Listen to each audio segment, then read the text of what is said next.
Welcome to Chapter 28, Art Between the Wars, 1917 to 1939. So the last chapter we ended with the beginning of World War I, or the Great War. World War I officially was July 28, 1914 to November 11, 1918. 17 million people died.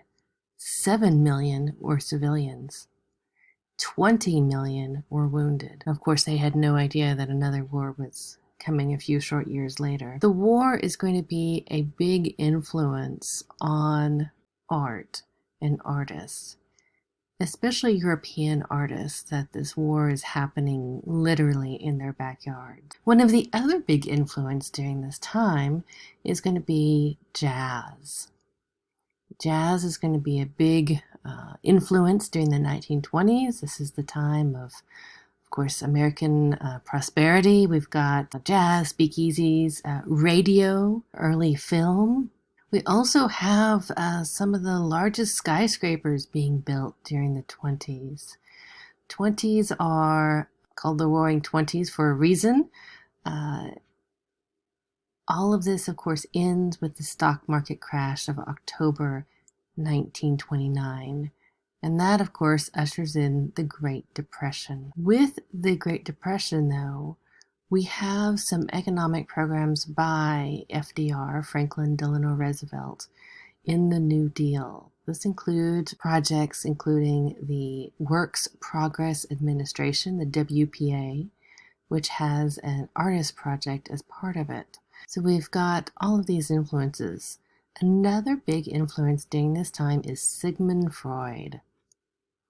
Now, Sigmund Freud at this time is very well known. His dates are 1856 to 1939. It gives you an idea of when he's working and his influence. And Sigmund Freud is very much interested in the unconscious and dreams. And the surrealists are really going to be fascinated by his theories. Of course, there's our lovely map. You know where everything is at this point. Let's start with Dada. Dada, I think, can be a bit confusing for some. It's nonsensical. That's literally the point of Dada. But there's a reason for this, and this is what I really want to emphasize, is that Dada is a direct response to World War I. You have these artists that are seeing this horror, carnage. Many of the artists fought in the war. If they didn't fight, it was literally in their backyards. They had to flee for their lives. These artists were deeply affected by the war. What they're thinking is logic and reason had led up to the Great War. If logic and reason had failed so badly to cause this global war, then they needed to turn to the opposite. So nonsense, absurdity. They needed to go the opposite of logic. So that's what Dada is all about. I think sometimes Dada can be very deceptive because some of the big proponents of Dada are very much showmen. They like to have the spotlight, and they tend to be very silly or caustic. They kind of take the attention away from maybe some of the deeper meanings behind Dada. The name Dada. The name Dada was chosen at random when German poet Richard Husselbeck and Hugo Ball plunged a knife into a French-German dictionary, and the point landed on the word Dada, which was French for hobby horse. That's the story. Of course, it also made a lot of sense because hobby horse has to do with children, and there is an innocence and a playfulness with children that I think Dada really tried to capture. Dada began in 1916 in Zurich. Importantly, Zurich was neutral during the war. You'll also notice Dada beginning in 1916, the war, we're literally in the middle of World War I. So this is starting out during some of the heaviest fighting. So in Dada, you're going to notice that there's going to be a couple of areas that Dada becomes very important in, and they all have a slightly different feel to them. So the first one is Zurich. This is where it starts out. Hugo Ball, one of the poets that helped christen the name Dada, he founded a place called the Cabaret Voltaire. This was a performance center where artists and writers could protest the absurdity of the war. They called it Cabaret Voltaire because, of course, Voltaire epitomized logic. So this was an attack on logic. He was joined by the Romanian poet Tristan Tzara, again, attacking rational thinking, logic. They also included an Alsatian poet and painter named Jan Arp, or Hans Arp. These performances would often include wearing costumes, reciting abstract phonetic poems of non-words and non-verses. I have some links in your canvas. Typically, we would actually, in class, do a Dada poem. Obviously, this is not possible, but you can do it next time you're with your family or a couple of close friends. You would write randomly a word or phrase on a piece of paper. Several people would do this, put them in a hat. And then you would randomly pull them out and place them together.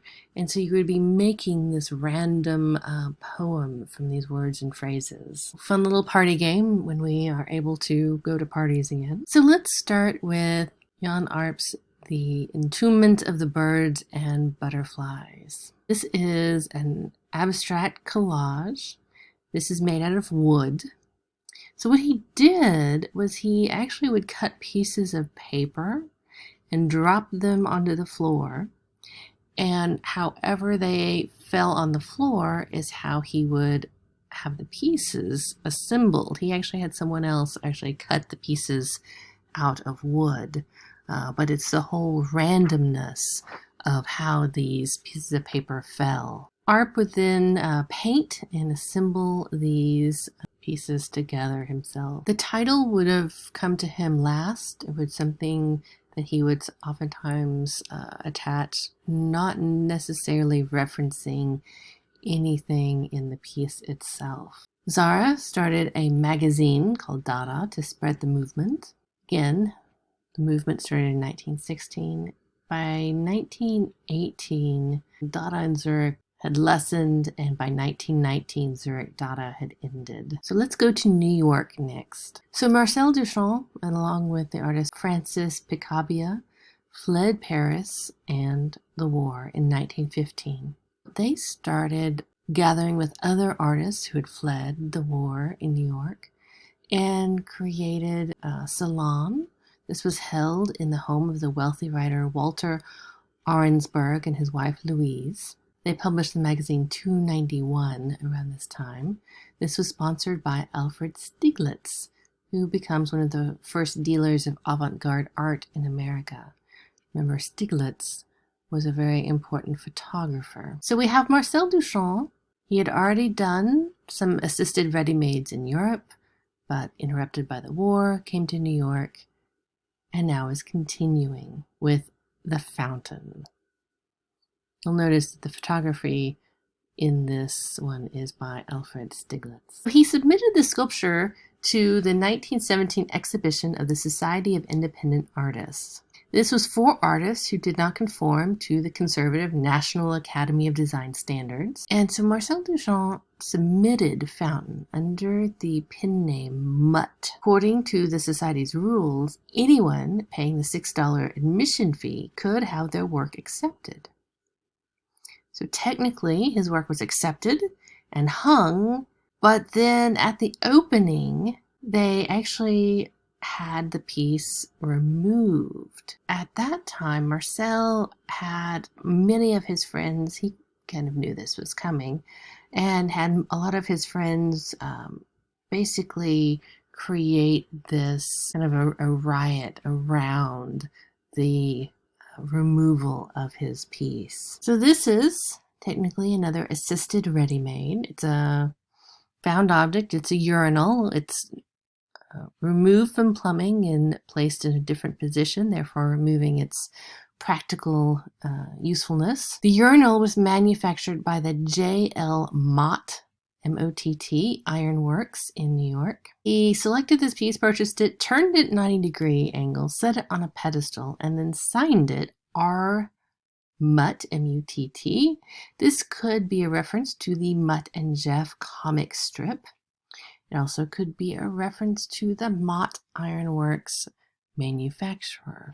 Duchamp's idea with this was, and he wrote this down in the magazine The Blind Man. He wrote, "Whether Mr. Mutt with his own hands made the fountain or not has no importance. He chose. He took an ordinary article of life, placed it so its useful significance disappeared under a new title and point of view, creating a new thought for that object." And it really sums up his idea behind assisted ready-mades. So he has taken this ordinary object, but he has taken it out of a normal context, changed its meaning. Berlin Dada. So we're now moving to Berlin. Berlin Dada really started after the war had ended. But because of, not just the war, but because of the conditions that had been imposed on Germany, the idea was that if they being the international community, imposed these harsh reparations on Germany, then we would never have another war again. Unfortunately, what this did is this actually hurt the common people, not the politicians, not the ones making the decisions. It hurt the common people and actually got the common people to be more supportive, I believe, of some of the horrible things that were to come. So Berlin Dada was very, very political. We've got these harsh reparations. The country is basically bankrupt. People are starving. The Berlin Dada is publishing a manifesto calling for the overthrow of the bourgeois establishment and the creation of an egalitarian society. The first Dada International Fair happened in 1920. The center of the fair, hanging from the ceiling, was a army uniform dummy with the head of a pig wearing the sign "Hanged by Revolution." Very political. Raoul Hassmann, he is a leader of the Berlin Dada movement. Very much interested in assemblage, basically 3D collage, assembling found objects. In this case, we have a mannequin head. It's wooden. There is a collapsible cup here at the top of the head. We have a wallet over here. We have some nails. We've got a ruler over here. We have all of these kind of random found objects. He also did a lot of writing and performing phonetic poems. Again, I encourage you to listen to the clips that I attached in Canvas. Here is a two-dimensional collage that Hassmann did, A, B, C, D. As you can see, the letters are cut from magazines and newspapers. So the shift in scale indicates how the letter should be emphasized when sounded. This is meant to be read aloud. So he's really kind of playing with how visual art and literary art coincide and how they engage with one another, along with how performance art is in the mix. By the way, he actually didn't call his works collages. He liked to call them photomontages. Hannah Hock. Cut with the kitchen knife, Dada through the last Weimar beer belly cultural epoch of Germany. Hannah was Hassmann's significant other. She also did a lot of collages. We have actually a portrait of the radical anti-war female artist Kathy Kollowitz in this piece. We also have Einstein, other very important leaders of the day. So she's really put a lot of thought behind some of the images that she has attached here. She's not just randomly cutting out images. Hannah was the first woman to be admitted to the Prussian Academy of Fine Arts in 1920. Kathy Kollwitz, never again war. She was denied admission to the Berlin Academy because she was a woman. She actually ended up marrying a doctor. Her husband almost exclusively treated the poor, underserved people in Germany. And so she would oftentimes draw portraits of these individuals and the conditions that they had to live in. She's well known for her drawings and paintings. She ended up mass producing many of these, and that allowed them to be circulated to a wider audience. Her expressionist work conveyed sympathies with the working class, women, and victims of war. George Grosz, Germany, A Winter's Tale. He's also interested in the Dada photo montages, also an expressionist painter. He was seriously wounded twice in the war, ended up having a mental breakdown after the second one. As I said, the war is very influential to a lot of these artists, as you can see. There's some Cubist influence in his work. In this one, we have good citizen here sitting at his breakfast table. And then we have some sinister forces in front of him. So we have the hypocritical clergyman, the brutal general, and the evil schoolmaster. So these kind of stereotypes down here. All around him, we have this decadent world and all of these things that can persuade him to come off the straight and narrow path. These things that might tempt him, ranging from the burlesque dancer here. We have the idea that the church is not necessarily always on the straight and narrow here. We've got all these things that are happening around him. He, along with Kollwitz and many other artists of the Dada movement, joined the International Workers' Aid in 1920. International Workers' Aid, this is a pro-communist group formed in Germany to help the starving in Russia. Now we go to Cologne Dada. These were the most influenced by Freud's theories of the unconscious. And we're going to see that surrealism really comes out of the Cologne Dada movement. Max Ernst. So again, we have another collage / drawing. And what he did here is he actually started out with this illustration from a 1914 book about chemistry equipment. And he has drawn these figures, these creatures from this equipment.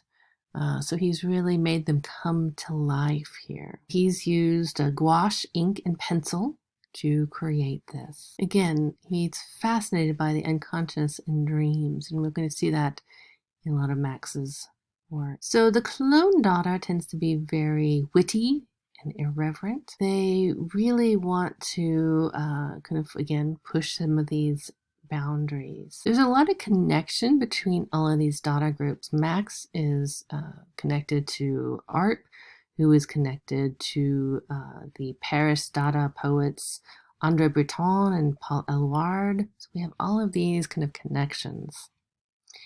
In 1924, André Breton issues the Surrealist Manifesto, and in 1921, Max Ernst's exhibit that year is considered to be the first Surrealist exhibition. So now we're in Paris. So Paris Dada, now we have Man Ray. Again, we have a very strong literary contingent. Louis Aragon, André Breton, Philippe Soupault. We have all of these writers. We have Zara with his poems, and we have all of these being published in the journal Literature, so they're getting a wider audience. This is Man Ray. This is untitled from Champs d'Elysees. Man Ray was American. He actually followed Duchamp to Paris in 1921. He was using photography within the Dada context. he's creating these, what he called photograms. We might consider them a form of a sunprint today. This is a cameraless photograph made by putting objects directly on photographic paper, then exposing both the object and paper to light. Solid objects block the light from striking the white paper, so they appear white in the image. Spaces become black. So again, if you've ever done a sunprint before, it's the same process. And that's what he's done here. So we've got a brush, a comb, coil of paper, strip of fabric. So he's putting all these different objects. And some you can tell what they are, like the comb. You can definitely tell what the comb is, but a lot of them, they really lose the sense of what they are, and they just become shapes. The first major Dada event in Paris is La Soirée de la Cour de la Barbée, or the Bearded Heart Soirée, in 1923. They play the movie The Return to Reason, where Man Ray sprinkles sand, nails, pins onto unexposed cinematic film. There's really a sense of chaos as we've got this flickering white objects on a black background being shown on the screen. Shortly after it was screened, a riot broke out when Breton, Elward, and Supalt all stormed the stage screaming that Dada was dead. Now, this is a very Dada thing to do. The Dadaists were very much interested in the performance. So I know we're going to really talk about performance art in the 60s, but I argue that in the 20s with Dada, that's where you really get performance art starting.